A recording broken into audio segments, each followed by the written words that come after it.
ಗುಜರಾತ್ ರಾಜ್ಯದ ಬಹಳ ಜನಪ್ರಿಯ ಸಿಹಿ ತಿಂಡಿಗಳಲ್ಲಿ ಗೂಡು ಪಾಪಡಿ ಅಥವಾ ಸುಕಡಿಯೂ ಒಂದು. ಇದನ್ನು ಮಾಡುವುದು ಬಹಳ ಸುಲಭ ಹಾಗೂ ಕಡಿಮೆ ಸಮಯದಲ್ಲಿ ಮೂರೇ ಮೂರು ಸಾಮಗ್ರಿಗಳಿಂದ, ಅದು ಹೆಚ್ಚಿನ ಶ್ರಮ ಪಡದೆ ದಿಢೀರನೇ ಮಾಡಬಹುದಾದ ಸಿಹಿ ತಿಂಡಿ ಇದು. ನಾವೇ ಮನೆಯಲ್ಲಿ ಮಾಡಿದ ತಿನಿಸುಗಳು ಆರೋಗ್ಯಕರ ಹಾಗೂ ಹೆಚ್ಚಿನ ಮೌಲ್ಯವನ್ನು ಹೊಂದಿರುತ್ತವೆ. ತಿನ್ನಲು ಬಹಳ ರುಚಿಯಾದ ಗುಡ್ ಪಾಪಡಿಯನ್ನು ಹೇಗೆ ಮಾಡುವುದೆಂದು ನಿಮಗೆ ತಿಳಿಸಿಕೊಡುತ್ತೇನೆ. ಆತ್ಮೀಯರೇ, ನಾನು ಚಂದ್ರಮತಿ ಎಸ್ ರಾವ್.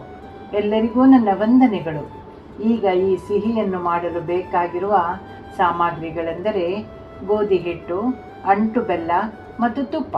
ಇಷ್ಟೇ, ಇವು ಮೂರೇ ಮುಖ್ಯ ಸಾಮಗ್ರಿಗಳು. ನಂತರ ಏಲಕ್ಕಿ, ಗೋಡಂಬಿ, ಬಾದಾಮಿ ಸೇರಿಸಬೇಕಾದರೆ ನೀವು ಸೇರಿಸಿಕೊಳ್ಳಬಹುದು, ಅದು ನಿಮ್ಮಿಷ್ಟ. ಯಾವುದನ್ನೂ ಸೇರಿಸದೆಯೂ ಇದರ ರುಚಿ ಅದ್ಭುತವಾಗಿರುತ್ತದೆ. ಇಲ್ಲಿ ನಾನು 1 ಕಪ್ ಅಳತೆಯಲ್ಲಿ ಎಲ್ಲವನ್ನೂ ಜೋಡಿಸಿಟ್ಟಿದ್ದೇನೆ. 1 ಕಪ್ ತುಪ್ಪಕ್ಕೆ ಅದರ ದುಪ್ಪಟ್ಟು ಗೋಧಿ ಹಿಟ್ಟು, ಅಂದರೆ 2 ಕಪ್ ಗೋಧಿ ಹಿಟ್ಟು ಮತ್ತು 1 ಕಪ್ ಬೆಲ್ಲ. ಇಷ್ಟೇ ಸಾಕು.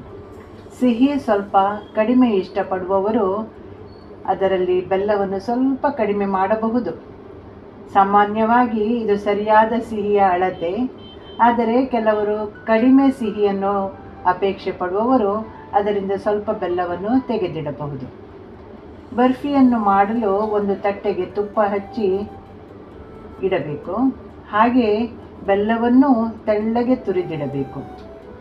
ಮೊದಲು ಗೋಧಿ ಹಿಟ್ಟನ್ನು ಸಾಣಿಸಿಕೊಳ್ಳಬೇಕು. ಎಂದೋ ತಂದಿಟ್ಟ ಹಳೆಯ ಗೋಧಿ ಹಿಟ್ಟನ್ನು ಬಳಸಬೇಡಿ. ಘಮವಿರುವ ತಾಜಾ ಹಿಟ್ಟನ್ನೇ ಬಳಸಿರಿ. ಆಗ ಗೋಧಿಯ ಘಮವು ತಿನ್ನುವಾಗ ಮನಸ್ಸಿಗೆ ಮುದವಾಗುವುದು. ತುಪ್ಪ ಕೂಡ ಹಾಗೆಯೇ, ಒಳ್ಳೆ ಗುಣಮಟ್ಟದ ತುಪ್ಪವನ್ನೇ ಬಳಸಬೇಕು. ಜಿಡ್ಡಿನ ವಾಸನೆ ಇರುವ ತುಪ್ಪ ಬಳಸಬಾರದು.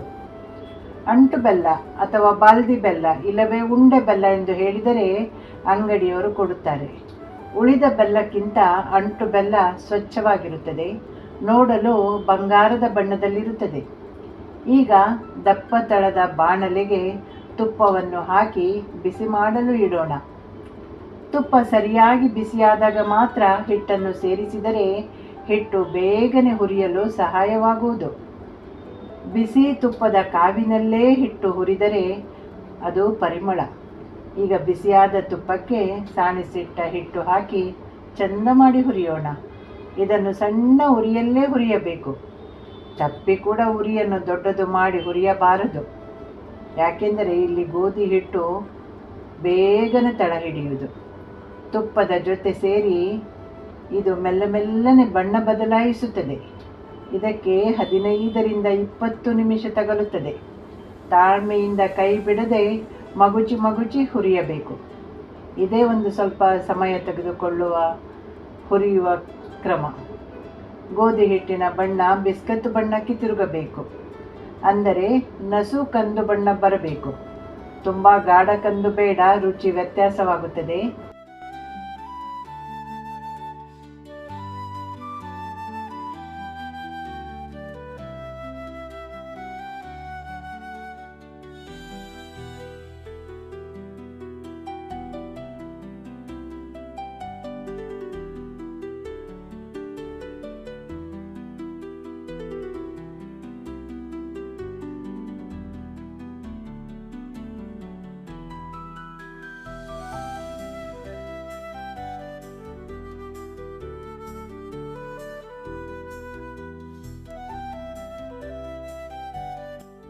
ಈಗ ಗೋಧಿ ಹಿಟ್ಟಿನ ಬಣ್ಣ ಬದಲಾಗಿದೆ.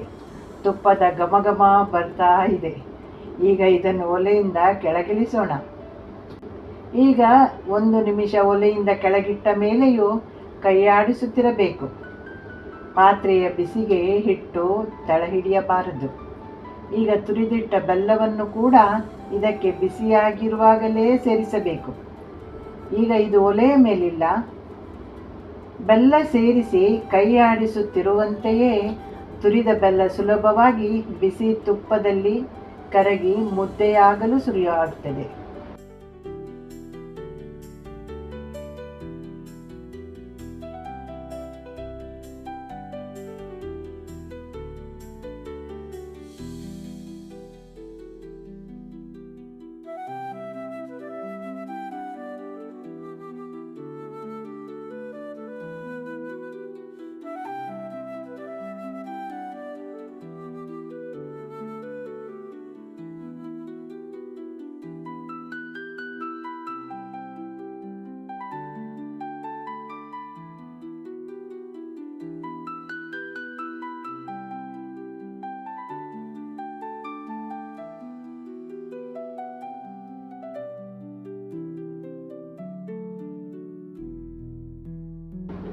ಆಗ ಇದನ್ನು ಮೊದಲೇ ತುಪ್ಪ ಸವರಿದ ತಟ್ಟೆಗೆ ಸೇರಿಸಿಕೊಂಡು ನಯವಾಗಿ ಹರಡಬೇಕು.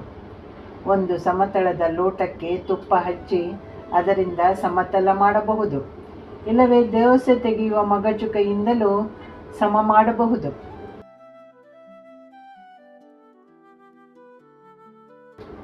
ಈಗ ಸ್ವಲ್ಪ ಹೊತ್ತು ತಣ್ಣಗಾಗಲು ಬಿಡಬೇಕು. ಇದಕ್ಕೆ ಸಾಮಾನ್ಯ 10ರಿಂದ 15 ನಿಮಿಷ ಹಿಡಿಯಬಹುದು. ಈಗ ಇದು ಬಿಸಿಯಾರಿ ತಣ್ಣಗಾಗಿದೆ. ನಮಗೆ ಬೇಕಾದ ಆಕಾರದಲ್ಲಿ ಚಾಕುವಿನಿಂದ ಗೆರೆ ಎಳೆದು ತುಂಡರಿಸಿದರೆ ಗೂಡ್ ಪಾಪಡಿ ಸಿದ್ಧವಾಯಿತು.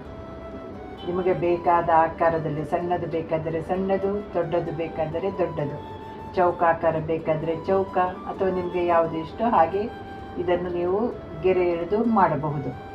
ಇದು ಗುಜರಾತ್ ಹೆಸರು. ನಿಮಗೆ ಇಷ್ಟವಾದ ಹೆಸರನ್ನು ನೀವು ಬೇಕಾದರೆ ಇಟ್ಟುಕೊಳ್ಳಬಹುದು. ಬೆಲ್ಲದ ಗೋಧಿ ಬರ್ಫಿ, ತುಪ್ಪದ ಗೋಧಿ ಬರ್ಫಿ ಎಂದೆನ್ನಲೂಬಹುದು. ಇದರ ಮೇಲೆ ಬಿಸಿ ಇರುವಾಗಲೇ ಗೋಡಂಬಿ ಚೂರು, ಬಾದಾಮಿ ಚೂರು, ಏಲಕ್ಕಿ ಹುಡಿಯನ್ನು ಕೂಡ ಸೇರಿಸಿಕೊಳ್ಳಬಹುದು. ಆದರೆ ನನಗಂತೂ ಈ ಸಿಂಪಲ್ ಬರ್ಫಿ ತುಂಬಾ ಇಷ್ಟ.